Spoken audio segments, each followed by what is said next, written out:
नमस्कार दोस्तों। चलिए आज शुरुआत करते हैं। कुछ स्ट्रक्चर्स को जानने से पहले कुछ जानकारी आपको देते हैं ताकि स्ट्रक्चर्स को जो मैं सिखाऊं तो आपको स्ट्रक्चर सीखने में मदद मिले। स्ट्रक्चर यानी सेंटेंसेस को सीखने से पहले कुछ उसके रिलेटेड जानकारी हासिल कर लेना है। तो सबसे पहले हर बच्चों को मैं शुरुआत सेंटेंसेज सिखाने से पहले यहाँ से शुरुआत करता हूँ, आपको भी यहीं से शुरुआत कर रहा हूँ। देखिए यहाँ लिखा हुआ है नंबर। सबसे पहला टॉपिक क्या है? नंबर, जिसका हिंदी क्या होता है? वचन। तो वचन, ये नंबर जो है, जैसे ये वचन संस्कृत में 3 वचन होते हैं, एक वचन, द्विवचन और बहुवचन। लेकिन इंग्लिश में उसी वचन का नंबर जो सिर्फ 2 ही होते हैं।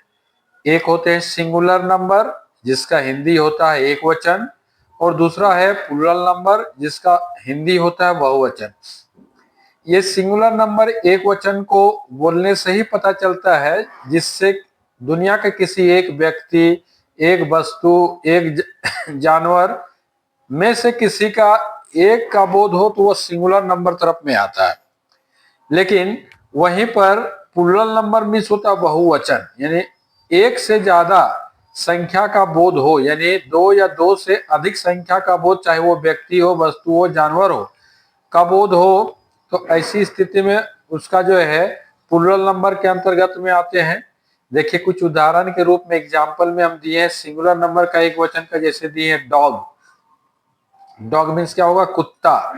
डॉग मतलब कुत्ता होगा, एक कुत्ता का बात हो रहा है। पेन, कलम, एक कलम का बात हो रहा है। वहीं पर बॉय, एक लड़का का बात हो रहा है। तो ये सारा का सारा चीज सिंगुलर को डिनोट करेगा, उसका एग्जाम्पल है।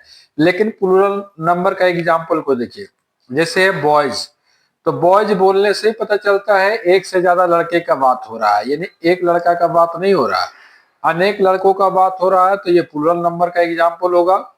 देखिए यहाँ सेकेंड वाले में 2 बॉयज, देखिए यहाँ सिर्फ 2 लड़के ही है, लेकिन फिर भी ये प्लूरल नंबर है क्योंकि एक से ज्यादा हो गया। तो 2 बॉयज भी आपका प्लूरल नंबर का एग्जाम्पल है। नेक्स्ट देखिए द। तो डॉग्स मीन्स होता है कुत्ते, तो इसमें अनेक कुत्ते का बात हो रहा है, तो ये आपका प्लूरल नंबर में आ जाएगा।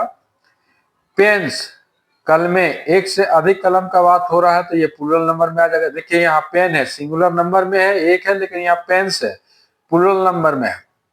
तो इस तरह से ये सिंगुलर प्लूरल नंबर हो गया। इसमें इतना ही जानना है कि सिंगुलर मीन्स जिसमें दुनिया का कोई एक व्यक्ति, वस्तु, जानवर, किसी भी एक चीज का बोध हो तो वो सिंगुलर नंबर के अंतर्गत आएगा। प्लूरल नंबर मतलब जिसमें 2 या 2 से अधिक व्यक्ति, वस्तु, जानवर या किसी चीज का बोध हो तो वो इसमें प्लूरल नंबर में आएगा। इसका इतना ही इंफॉर्मेशन रखिए। अब चलते हैं इससे आगे। पर्सन, पर्सन चलते हैं। पर्सन मीन्स क्या होता है? पर्सन मीन्स होता है पुरुष। तो पर्सन जो है ये 3 तरह के पुरुष यानी लोग होते हैं। एक बोलने वाला होता है, एक सुनने वाला होता है, और एक जिसके बारे बोला जाए। तो इस पर्सन को 3 भागों में बांटा गया है।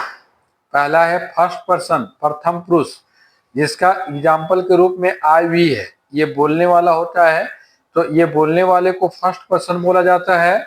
और ये है सेकंड पर्सन, मध्य पुरुष या मध्यम पुरुष, जिसमें एग्जाम्पल में यू दिया हुआ है।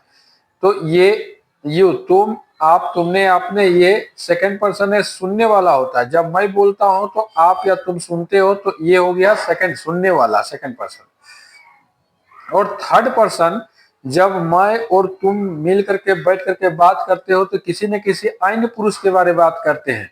तो थर्ड पर्सन मतलब होता है अन्य पुरुष जिसके बारे में चर्चा किया जाए।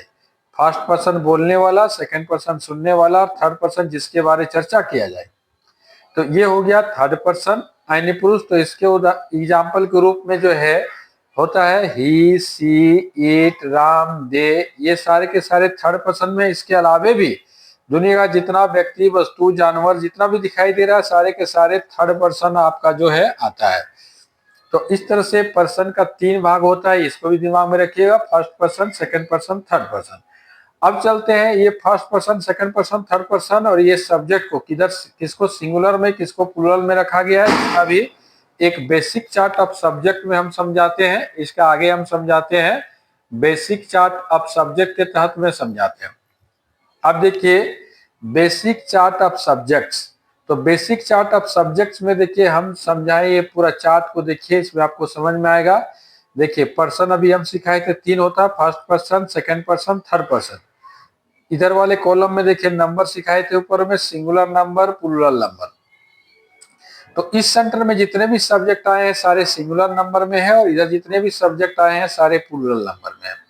तो इस चीज को कंठस्थ आप याद कर लीजिएगा, ताकि स्ट्रक्चर सीखने के समय हम इसका एग्जाम्पल लेंगे, हम इसके बारे में चर्चा करेंगे, इसके अनुसार से हेल्पिंग वर्ब को लगाते हैं, इसलिए इस चार्ट को आप बढ़िया से याद करेंगे।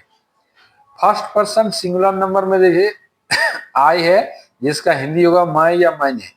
फर्स्ट पर्सन सिंगुलर नंबर में क्या है, आई है, जिसका हिंदी मैं या मैंने होगा। वहीं पर फर्स्ट ही पर्सन है, लेकिन फर्स्ट पर्सन का प्लूरल नंबर में वी है, वी, जिसका हिंदी होता हम लोग, हम लोगों ने, हमने, हम सब ने। तो ये वी किसका प्लूरल नंबर हुआ, आई का। ठीक है, आई का प्लूरल नंबर वी हुआ, और दोनों के दोनों फर्स्ट पर्सन में है। अब इसका चलते हैं सेकंड पर्सन। सेकंड पर्सन में भी यू है, सिंगुलर में भी यू है और प्लूरल में भी यू है, लेकिन दोनों का हिंदी में थोड़ा सा फर्क है। सिंगुलर वाले यू का हिंदी है तुम, आप, तुमने, आपने, यानी किसी एक व्यक्ति का बोध कराया जा रहा है। सिंगुलर नंबर वाला यू में किसी एक व्यक्ति का बोध कराया जा रहा है, और प्लूरल वाला यू में एक से ज्यादा का बोध कराया जा रहा है। जैसे तुम लोग, आप लोग, तुम लोगों ने, आप लोगों ने कराया जा रहा है। अब यहाँ पर देखिए कि ये सिंगुलर नंबर वाले यू को भी आपको याद रखना है, प्लूरल नंबर वाले यू को भी याद रखना है। तो ये कभी कभी रिटेन में होता है, तो आप कैसे समझेंगे कि सिंगुलर का यू है प्लूरल, जब आपका लिखा हुआ रहेगा you are a boy, you are a boy, तब हो जाएगा तुम एक लड़के हो। लेकिन यही वाला अगर लिखा जाएगा you are boys, you are boys, तो वहां पर तुम लोग लड़के हो। तो लास्ट में जो ऑब्जेक्ट आया, तो वो ऑब्जेक्ट जो है प्लूरल नंबर में है, इसलिए प्लूरल नंबर वाला ये हुआ। इसमें यू आर ए बॉय, इसमें बॉय सिंगुलर नंबर वाला हुआ, इसलिए सब्जेक्ट भी सिंगुलर का हो गया। अब चलते हैं इसके आगे थर्ड पर्सन। ये चारों को छोड़ने के बाद दुनिया का जितना व्यक्ति, वस्तु, जानवर जो भी आता है, जो दिखाई दे रहा है, नहीं भी दिखाई दे रहा है, वो सारा का सारा थर्ड पर्सन सिंगुलर नंबर में और प्लूरल नंबर में आता है। तो थर्ड पर्सन का सिंगुलर नंबर में कौन कौन आते हैं भाई, जैसे ही, पू मतलब पुल्लिंग या पुरुष के लिए वह का अंग्रेजी ही होगा। वहीं पर थर्ड पर्सन का जो है कि, और एक है सी, सी जिसका स्त्रीलिंग, स्त्रीलिंग यानी वह, यानी स्त्री जाति के लिए वह का अंग्रेजी सी होगा, पुरुष जाति के लिए वह का अंग्रेजी ही होगा, लेकिन दोनों ही थर्ड पर्सन सिंगुलर नंबर में है। ईट, यह, इसका भी अर्थ वह होता है नपुंसक लिंग के लिए, ठीक है, या छोटे छोटे जीव जंतु के लिए ईट मतलब वह भी होता है, यह भी होता है, तो ईट। अब इस तरह से जो है दैट, दैट मतलब दूरी सूचक चीज को बोध कराने के लिए वह का अंग्रेजी दैट होता है, तो ये भी सिंगुलर में है। यहाँ राम लिखे हैं, तो इसका मतलब ये नहीं समझना सिर्फ राम, दुनिया का कोई भी व्यक्ति, वस्तु, जानवर, कोई भी चीज अगर आपका है तो थर्ड पर्सन सिंगुलर में होगा। अगर एक नाम है, जैसे पेन, बुक, डॉग, कैट, एक नाम है तो वो सारा थर्ड पर्सन सिंगुलर नंबर में होगा। उसी के तहत बुक दिए हैं। अब ये जो है इसका जो है प्लूरल कैसे होगा, यानी ही, सी, इट, ये सब का प्लूरल नंबर दे, दे मतलब होता है वे लोग या उन लोगों ने। तो दे क्या है, थर्ड ही पर्सन है, लेकिन थर्ड पर्सन का प्लूरल नंबर है, तो वे लोग या उन लोगों ने। उसी तरह से आपका बोथ, दोनों ये भी आपका जो है कि प्लूरल नंबर में है। देखिए यहाँ एक नाम है राम, लेकिन देखिए यहाँ राम एंड श्याम, ये भी नाम है लेकिन डबल नाम है, तो प्लूरल हो गया, थर्ड ही पर्सन है लेकिन थर्ड पर्सन का प्लूरल नंबर है, राम और श्याम। उसी तरह से जो है कि यहाँ ट्रिपल नाम भी हो जाता है, राम, श्याम एंड गीता, तो भी थर्ड पर्सन प्लूरल नंबर होता है। जैसे दीज, दीज है ये सब, ये प्लूरल नंबर में हो गया। दोज, वे सब, ये भी प्लूरल नंबर में हो गया थर्ड पर्सन का। देखिए यहाँ बुक है, तो बुक मतलब किताब, सिंगुलर नंबर तरफ में है, लेकिन बुक्स कर दिए तो बुक्स मतलब किताबें, एक से ज्यादा का बोध हो गया, तो ये प्लूरल नंबर में हो गया। तो इस तरह से ये पूरा चार्ट को आप याद रखिएगा। इसमें बार बार ये चीज पूछेंगे कि थर्ड पर्सन सिंगुलर नंबर का सब्जेक्ट के अनुसार से ऐसा हुआ, बाकी सब्जेक्ट एक जैसा चलेगा, और थर्ड पर्सन सिंगुलर नंबर जो है एक जैसा चलेगा। तो ये चीज बार बार हम बोलेंगे, थर्ड पर्सन सिंगुलर नंबर को कंठस्थ याद रखना, इसे सबको याद रखना, लेकिन सबसे ज्यादा जरूरत इसका होगा। अब चलते हैं, इसके आगे चलते हैं।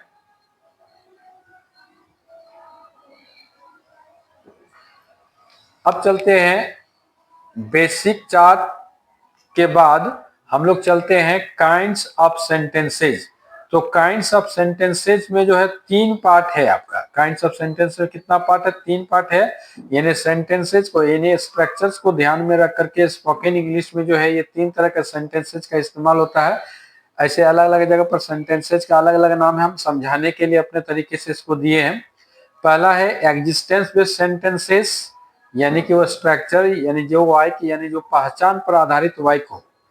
पहचान पर आधारित वाक्य का मतलब होता है वैसे वाक्य जिससे कोई काम का नहीं बल्कि पहचान का बोध होता हो, उसे एग्जिस्टेंस बेस्ड सेंटेंस कहते हैं।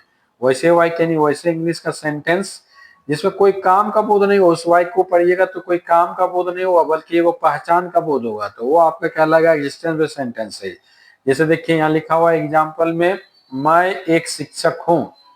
अगर कोई आके मुझसे पूछे हु आर यू, आप कौन है, तो हम क्या बोलेंगे? I am a teacher. अपना परिचय देंगे तो अपना परिचय या पहचान देंगे, तो वैसा वह एक एग्जिस्टेंस बेस्ड सेंटेंसेज के तहत आएगा।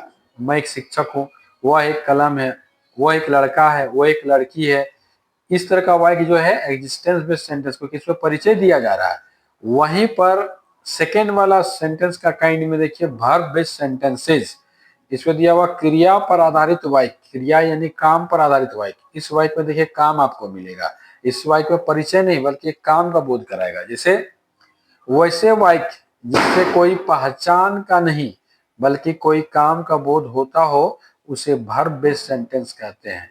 यानी हिंदी का या इंग्लिश का वैसा सेंटेंस जिस सेंटेंस को पढ़ने के बाद पता चले कि इसमें कोई परिचय या पहचान का बोध नहीं हो रहा बल्कि कोई काम का बोध हो रहा है, तो वो एग्जिस्टेंस बेस्ड ना होकर के वर्ब बेस्ड सेंटेंस कहलाता है। जैसे मैं अंग्रेजी बोलता हूँ, तो इस वाक्य में मैं अपना परिचय नहीं दे रहा हूँ, इसका इंग्लिश होगा आई स्पीक इंग्लिश।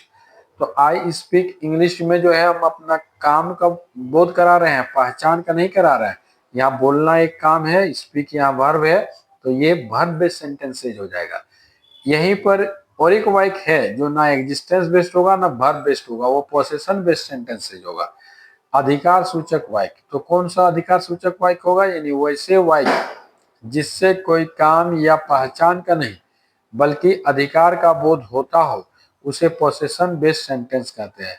यानी इस उस प्रकार का वाक्य जिसमें कोई काम नहीं रहेगा या पहचान नहीं रहेगा, कोई अधिकार का बोध होगा।